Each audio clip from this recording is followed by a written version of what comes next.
Hello，大家好啊，我係冇歪啊。今次咧我就想分享一下風乾啲雞肉啊，同埋一啲龍眼，因為咧依家夏天咧，咁龍眼同埋荔枝都當造啊嘛。咁我買咗啲龍眼翻嚟，自己食唔晒咧，咁就想試下風乾佢啊，變咗圓肉。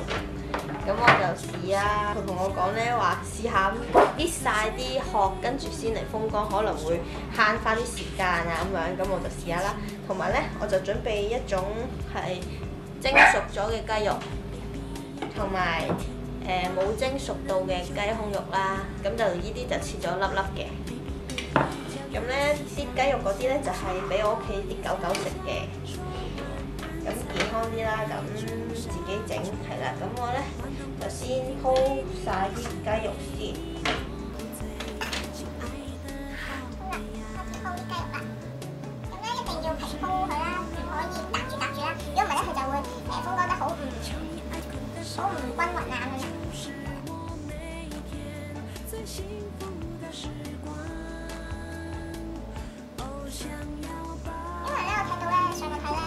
都唔係好知究竟啲肉咧係咪應該要整熟咗佢嚟風乾嘅，咁我就準備一啲熟嘅，一啲唔熟嘅啦。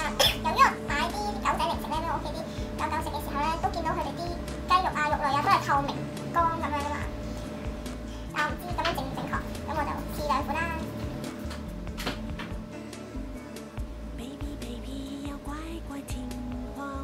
同埋咧，我上次咧終於試過咧將啲南瓜即係冇整熟到佢拎嚟風乾試下咩味啦。哇！我哋試完之後咧，跟住我哋自己試嚟食下啦，係好難食嘅。跟住之後我啲狗狗咧食完之後仲嘔翻出嚟，所以我覺得嗰啲南瓜咧、蔬菜類咧都即係瓜類啊，都係煮熟咗佢先風乾好啲嘅。好似啲番薯都係啊，薯仔啊呢度。當我喺度努力咁鋪嘅時候，